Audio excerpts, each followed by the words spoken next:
Welcome back to the channel, folks. I am Brian Lee Durfee, author of The Forgetting Moon and The Blackest Heart, both published by Simon & Schuster's Saga Press. Today, I'm going to be reviewing Stephen King's novel, Bag of Bones.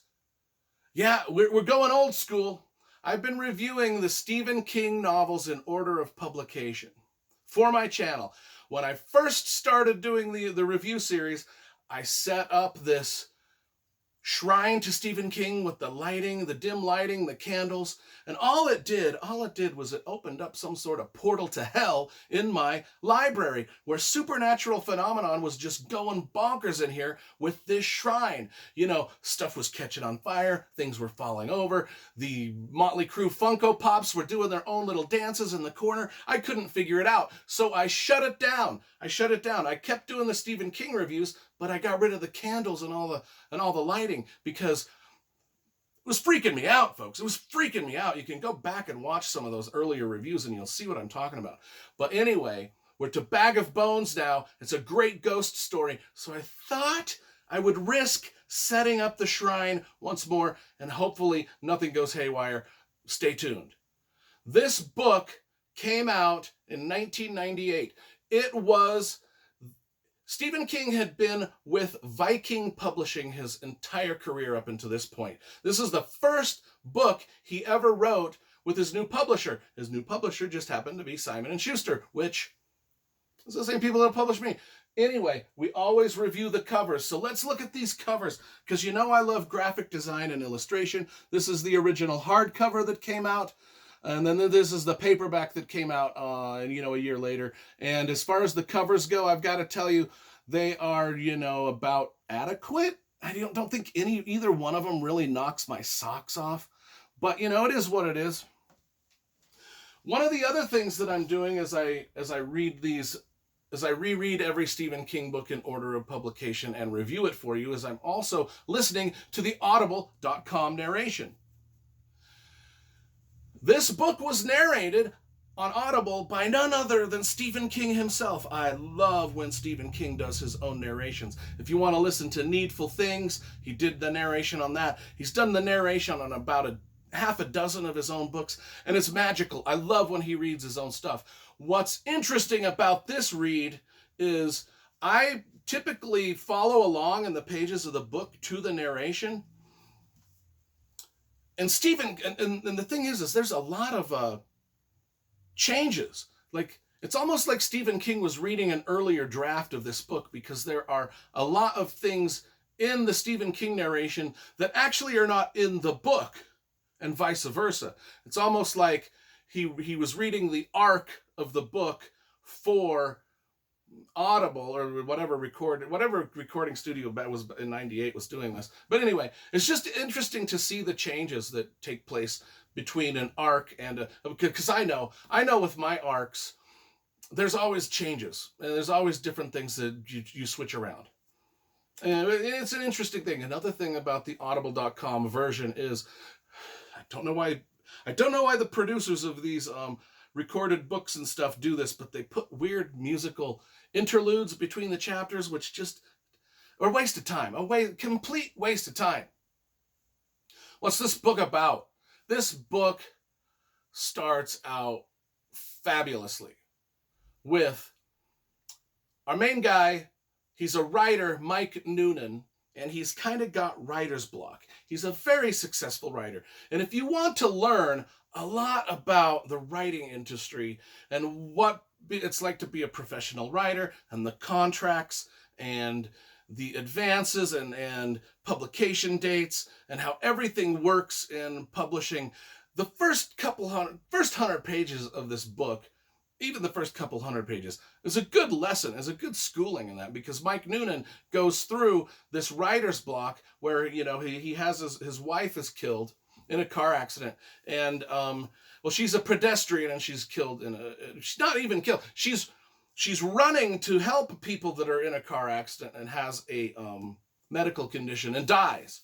And so Mike Noonan goes into writer's block over this incident, but luckily he's got like 4 or 5 old novels that he wrote that he never thought he would ever publish that he can kind of turn in. So he's got like this series of trunk novels in a safe deposit box, and his agent needs a new novel every year from him. So for 5 years, he just sort of gives them one of these trunk novels, and they become bestsellers, you know. And then the 5 years is up, and he has no more novels, and he's still got the writer's block. So he goes on a retreat to a place that him and his wife used to go all the time called Sarah Laughs. It's a lake, a cabin on a lake.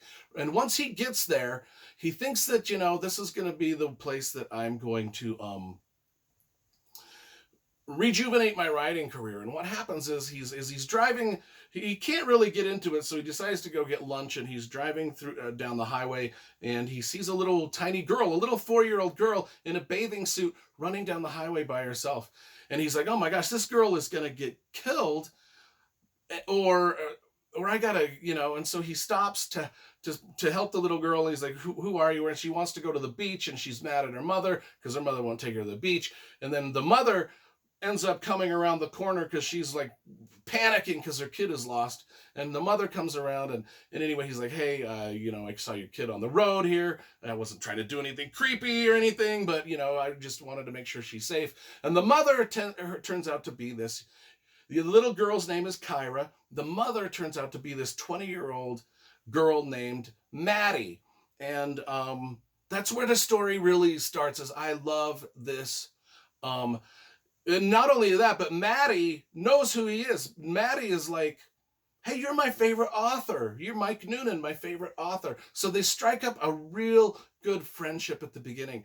Well, Maddie happens to be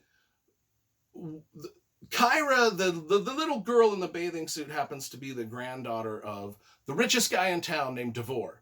And Devore doesn't like Maddie, the mother. She thinks she's a bad mother. He wants to take Kyra away. And he's got a lot of political pull in the town because he's so rich. And so that's where our main guy, Mike Noonan, kind of gets involved in this triangle of the old rich grandpa trying to strip the granddaughter from the mother because he hates the mother. And then it's one of those things. I'm trying to describe this with kind of coming off weird myself, but it's one of those things where Mike Noonan is this older writer. He's lonely. His wife has died. I mean, he's kind of alone, and he's very taken with this young girl and her mother, and he just tries to be a kind of a savior figure for them and tries to help them out. And in the process, develops a relationship, a very heartwarming, touching relationship with both Maddie, the young mother, the 20-year-old mother, and the little girl. And he sort of becomes like a father figure to them both. And I just really enjoyed everything to do with that relationship. I thought that was great. At the same time all of this plot is going on, there's a second plot of a ghost story where in the cabin that Mike Noonan is staying at, there is a ghost. And he can't figure out if it's a ghost of his dead wife or what is going on. But whenever he shows up in the cabin, if he leaves for a bit and comes back, well, on the refrigerator door, he's got these refrigerator magnets, you know, these little letters, and they spell out creepy, cryptic things, and he just can't figure it out, but they sort of tell him different things, and that's, I don't want to get too much into that because it's the plot. And I absolutely adored this novel for the fact that we've got this older writer, kind of lonely, and he finds this sort of little family that he can have because, you know, before his wife passed away, they were planning on having kids, and now he's met this young woman who has a little kid, and it's just sort of a replacement for him just in his life. And I found it so touching. I loved every scene between Mike Noonan, Maddie, and Kyra. I loved it. It resonated with me for a lot of reasons that I won't get into, but this book has one of the most heartbreaking endings, most touching endings, most make you cry endings in Stephen King history. You know, I remember, you know, it's right up there. There's about 4 or 5 books that Stephen King has done that have endings that just make make tears come to your eyes, lump in your throat. And this is one of them. This is one of the greatest ones. 11/22/63, the time travel one about Kennedy, that's got a dynamite ending that will make you cry. The Green Mile, also very touching. And who can't cry at the end of Shawshank Redemption? I mean, that's just, and Bag of Bones has an ending that is just every bit as solid emotionally as those aforementioned books. I give Bag of Bones 10 out of 10. I really, really, really, really enjoyed rereading this. You know, when I first read it when it came out in 1998, it didn't stick with me all that much. It was kind of forgotten. This reread that I just did really opened up my eyes to how awesome it is. So I'm giving it a straight 10 out of 10. It's leapt up into the upper echelon of Stephen King books for me. I dug it a lot. Here's the thing. I don't know if anything weird happened in my Stephen King shrine. I don't know if you kept your eyes on things, if anything weird, any supernatural shit went on in the background. I don't know. I never know until I rewatch the videos. We'll see if the Funko Pops acted up or if anything else tipped over or anything else.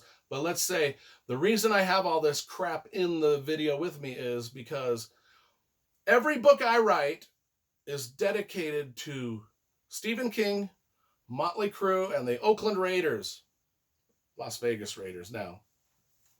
I think I'm even wearing a Las Vegas Raider. Oh, yeah, it is. I dedicate every book that I write to those three things because those were the three most important things to me when I was a kid. So they get a shout out in every book that I write. That's it. That's the end of the novel. Not the end of the novel. Well, it is the end of the novel. I finished this novel and I ended the review with a 10 out of 10 score.